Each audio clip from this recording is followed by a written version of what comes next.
मसले की वजह से बुलाया है। जो कल आपको मालूम होगा कि बलपोरा शुपियन में कल जब हमारा कैंडिडेट वहां जा रहा था तो वहां के कुछ जो AIP के साथ वाबस्ता है, जो इंजीनियर रशीद साहब की जमात है उसके साथ वाबस्ता है, वहां के उनके वर्करों ने लाठियां डंडे लेके हमारे लोगों पे हमला किया। यहाँ तक कि जो हमारा कैंडिडेट है यावर बांडे इस वक्त SMHS में जिंदगी की और मौत की लड़ाई लड़ रहा है। उसकी कई रिब्स टूट चुकी हैं, उसकी हालत सीरियस है। और मैं जानना चाहती हूँ कि इंजीनियर रशीद साहब तो जेल में हैं, तो ये जो पार्टी बनाने में मुफ्ती साहब को 50 साल लगे और अभी तक हमारे पास ऐसे रिसोर्सेज नहीं है कि हम जगह जगह कैंडिडेट खड़ा करें। एक आदमी जो जेल के अंदर है, पार्लियामेंट इलेक्शन लड़ते हैं, बहुत अच्छी बात है। अब उनकी ये ऑर्गेनाइजेशन के पीछे कौन है जो जगह जगह उनके लोग खड़े होते हैं? वो पैसा कहां से आता है, वो फंड्स कहां से आते हैं, और सबसे बड़ी बात वो जुर्रत कहां से आते हैं जिसकी वजह से वो गुंडागर्दी करते हैं। अगर PDP को हर जगह निशाना बनाया जाता है और अगर ये इस तरह की हरकत PDP के किसी वर्कर ने की होती, किसी कैंडिडेट की इस तरह पिटाई की होती, तो मुझे लगता है इस वक्त सारी PDP जेल के अंदर होती।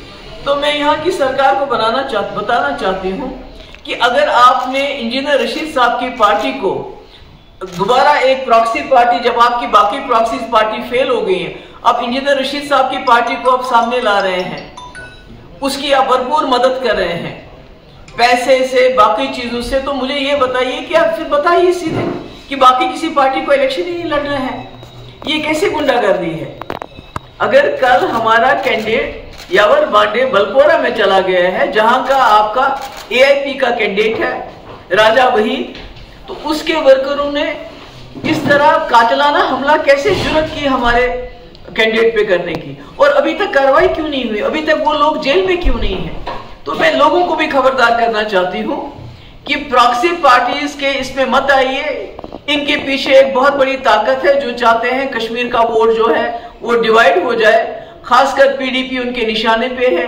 उनको मालूम है पिछले 5 साल में भी PDP वाहिद जमात है जिसने जम्मू कश्मीर के लोगों के लिए खड़ी रही, यहाँ के जो जेल में लोग बंद हैं उनके लिए खड़ी रही।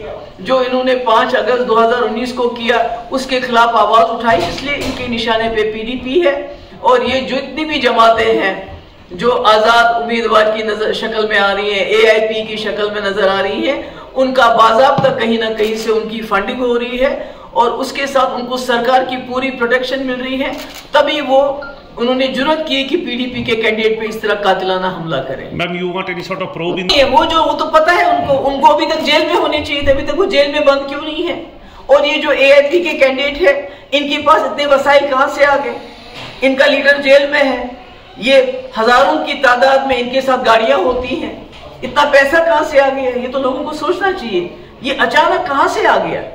तो यानी कि जब इनकी दूसरी जब PDP को तोड़ के इन्होंने कई प्रॉक्सीज पार्टीज बनाई, जब वो फेल हो गई पार्लियामेंट इलेक्शन में, तो अब इंजीनियर रशीद की पार्टी को आगे किया जा रहा है। तो मैं वार्न करना चाहती हूँ, खबरदार करना चाहती हूँ बिलखुसूस कश्मीर के लोगों को।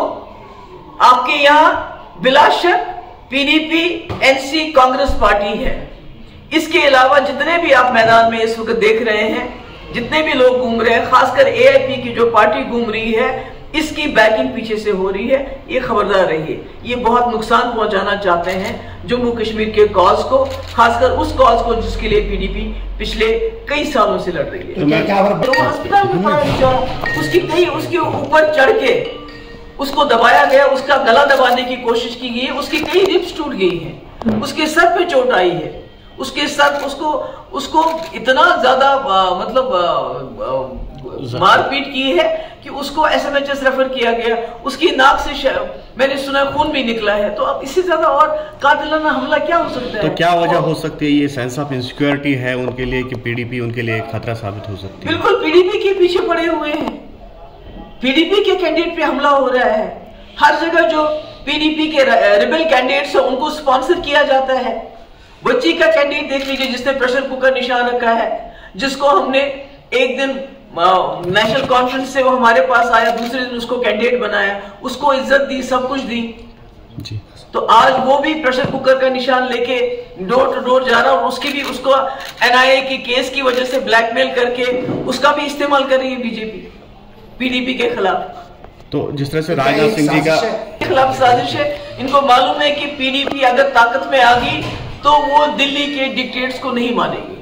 तो राजनाथ सिंह जी का भी ये बयान आया है कि पीडीपी नहीं, देखिए मैं तो बार बार कहती हूँ कि बीजेपी सरकार के साथ हुकूमत बनाने के बावजूद मैंने 12,000 नौजवानों की एफआईआर वापस लिए, जबकि उसको स्टोन पेल्टिंग पीक पे थी। दिन में कोई जगह नहीं थी जहां पथराव नहीं होता था, मगर मैंने वापस ले ली। मैंने दिल्ली से डेलीगेशन मंगाया, बहुत टॉप डेलीगेशन था, हुर्रियत के दरवाजे पे भेजा, मैं और क्या कर सकती थी।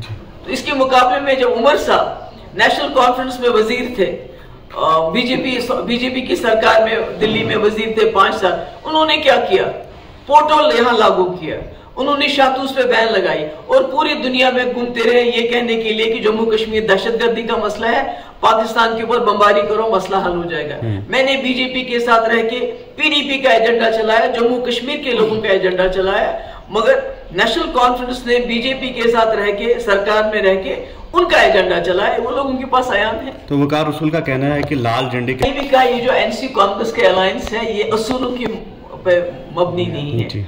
अगर होता तो 87 के इलेक्शन में सरकार बनाने के लिए इतनी बड़ी दांदलियां करके जम्मू कश्मीर को खून के दरिया में नहीं धकेलते। ये जो खून का दरिया है इसको जम्मू कश्मीर में पिछले 87 से लेके आज तक बह रहा है, वो उसकी वजह तो यही है कि नेशनल कॉन्फ्रेंस की चोरियां, उसको दांदलियां सरकार बनाने की हाउस में। तो आज भी इनकी जो है सरकार बनाने के लिए ये किसी हद तक भी जा सकते, कोई उसूल परस्ती नहीं है। हर जगह नेशनल कॉन्फ्रेंस ने अपने कैंडिडेट, इंडिपेंडेंट कैंडिडेट कांग्रेस के खिलाफ खड़े कर दिए हैं, जैसे लद्दाख में खड़ा कर दिया था, अब वो नेशनल कॉन्फ्रेंस में वापस चला गया।